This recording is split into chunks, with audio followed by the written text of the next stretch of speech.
Une atmosphère vibrante d'excellence et d'unité a enveloppé le siège du Fiat Côte d'Ivoire ce samedi 11 octobre 2025 lors de l'inspirante Académie de la réussite totale. Un rendez-vous de transformation conduit avec maestria par le coach Madia Katouré, ingénieur commercial et marketing. L'événement a débuté sur une note solennelle avec l'hymne national et le credo magnifiquement interprété et porté avec conviction par le coach Marguerite Yahi Irité et l'ambassadrice de développement Blondine Okoma. Tous rassemblés pour ta gloire, nous bâtirons dans le bonheur. Je m'engage à être si fort que rien ne peut perturber ma paix intérieure. I commit myself To be so strong that nothing can disturb my inner peace. Le mot de bienvenue empreint de chaleur et de vision fut délivré par le coach Edwige Nzui, entrepreneur. Ici à l'Académie, nous devenons la lumière divine qui éclaire notre monde. Notre réussite est la somme de nos petits efforts répétés jour après jour. Si nous écoutons et appliquons ensemble, nous allons grandir et déployer nos ailes. Écoutons, laissons les géométries. Dieu a toujours un message pour nous. Laissons-le nous guider. Bienvenue à l'Académie de la réussite totale. Les exhortations se sont ensuite succédées, vibrantes d'énergie et de profondeur. Coach Roland Perret, cadre de banque, a ouvert le bal avec le thème « La prospérité n'est pas une exception, c'est une évidence pour celui qui s'y expose ». Avoir une plus grande partie en contact de quelque chose. C'est ça l'exposition. Et c'est pareil avec la prospérité. La prospérité, elle s'absorbe. Elle est comme l'air, invisible mais vitale. Elle entre en nous quand nous fréquentons des lieux, des personnes qui nous font grandir. Ce que peut t'inspirer de manger un simple sandwich n'est pas la même chose que t'inspirera de belles boulettes de viande hachée ou un poulet à l'estragon. Une rencontre avec des personnes ambitieuses. Ce ne sont pas des dépenses futiles ou simples. Ce sont des investissements dans celui que nous voulons devenir. Oui, l'environnement dans lequel nous sommes façonne nos pensées. Alors, posons-nous ces questions. Où passons-nous du temps? Avec qui? Que lisons-nous? Que regardons-nous? La richesse, elle s'attrape d'abord par la pensée, avant de s'installer dans nos poches. Expose-toi à ce qui t'élève. Tu verras, ton monde intérieur et extérieur changera. Ta prospérité n'est pas une exception, elle est une évidence pour toi aussi. Puis, le coach Yao Kofi Jacques, responsable d'études des énergies renouvelables, a élevé les consciences à travers le thème « Dieu est coach et n'est pas spirituel ». Trop longtemps, on a présenté Dieu comme un être spirituel, assis au ciel. Un Dieu qu'on prie, qu'on supplie pour agir dans nos vies. Et si Dieu n'était pas un esprit à adorer, mais un coach à écouter, un coach qui veut te voir te lever, te battre, te dépasser. Dans la conception classique, Dieu est perçu comme un être mystique, invisible, qu'on adore par des rites, prières et croyances. Dieu est un coach. Un coach observe le potentiel de celui qu'il coach, qu'il guide. Il suscite la prise de conscience. Il révèle ce qui est déjà là. Il encourage, met au défi. Il accompagne le coaché dans son processus de transformation. Dieu agit ainsi. Il n'impose pas, il propose. Il ne contrôle pas, il l'accompagne. Même dans la Genèse, il est écrit, après la création, Dieu vit que cela était bon. Puis confie tout à l'homme en disant, cultive le jardin. En d'autres termes, développe ton potentiel, multiplie tes dons et tes talents. C'est là exactement l'attitude d'un coach. Il met en place le cadre, mais laisse l'élève faire ses propres choix et même ses propres erreurs. Il fait confiance, il transmet la responsabilité, il délègue.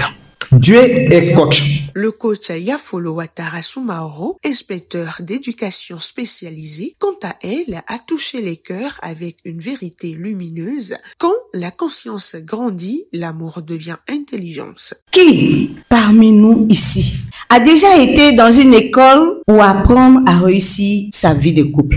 Nous ne sommes pas nombreux à avoir participé à une école en tant que telle pour apprendre à réussir notre vie de couple. J'ai une merveilleuse sœur qui me partageait son expérience de 2 mois de petit foyer. Ah, ma sœur, c'était pas facile, hein? C'était pas du jeu. 2 mois seulement, là. Ma sœur a failli signer.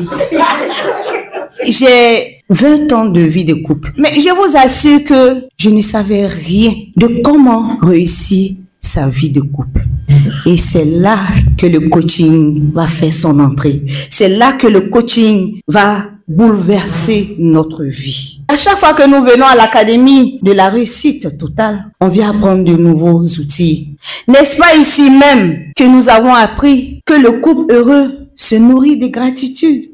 Connaître nos métaprogrammes pour savoir quel est le message que l'autre envoie nous ont fait passer d'un point A à un point B. Si je ne savais pas comment parler à mon mari, désormais je sais comment parler à mon mari. Si je ne savais pas comment séduire mon mari, je sais comment séduire mon mari. Continuons d'apprendre et d'appliquer ce qu'on apprend pour changer notre vie. Suite à un moment de show thème vibrant, mêlant joie, énergie et communion fraternelle, le coach Édouard Arthur Cablon, hygiéniste, a apporté un éclairage puissant sur les erreurs spirituelles à éviter dans les religions. Sachons d'emblée que tout ce que nous recherchons nous est introverti. La déresponsabilisation. Croire que tout dépend de Dieu, c'est nier la présence du libre arbitre que Dieu a confié à l'homme. Cette erreur est l'une des plus répandues. Beaucoup pensent que le bonheur, leur santé, dépend d'une autre intervention extérieure. Tu es Dieu. Parce que tu es fait à son image et à sa ressemblance. Fatalisme de la religion. Le religieux vous allez nous faire croire que tout est au-delà. Et que nous faudrait que nous allons puiser dans ce qui est pas peut-être à côté, aller chercher au travers de nous ce qui n'existe pas, alors que nous l'avons en nous. Ce fatalisme nous éloigne de ce qui est vrai.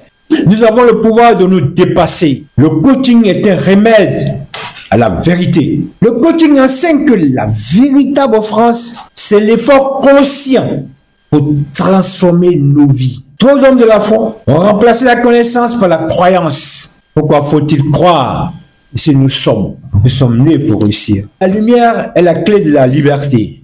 Marchons vers cette lumière, enseignons-la et faisons du coaching le langage universel de la réussite humaine. Place cédée à présent à la présidente Félicité Ndiaye, directrice commerciale, pour l'appel à contribution avant d'ouvrir la voie à l'atelier de programmation animé avec brio par le coach Béatrice Teki, chef d'entreprise d'interprétariat. L'académie de ce jour nous a aidés à grandir ensemble. Face à ces enseignements puissants, notre générosité consciente devient donc un acte d'alignement. Contribuer, c'est reconnaître la valeur de ce que nous avons reçu ce soir. C'est soutenir la mission commune qui a permis d'éveiller les consciences, qui a permis de faire circuler l'abondance et de bâtir des vies solides. Faisons donc notre part. Offrons avec intention, avec reconnaissance et avec foi. Je renonce à ma nature humaine et à ses conditions charnelles. La séance s'est clôturée autour d'un dîner fraternel dont la joie, la gratitude et le sentiment profond d'appartenir à une famille d'excellence, d'amour et de développement. Ça va beaucoup prier. Je suis tellement flatté aujourd'hui par beaucoup d'exhortations, en commençant par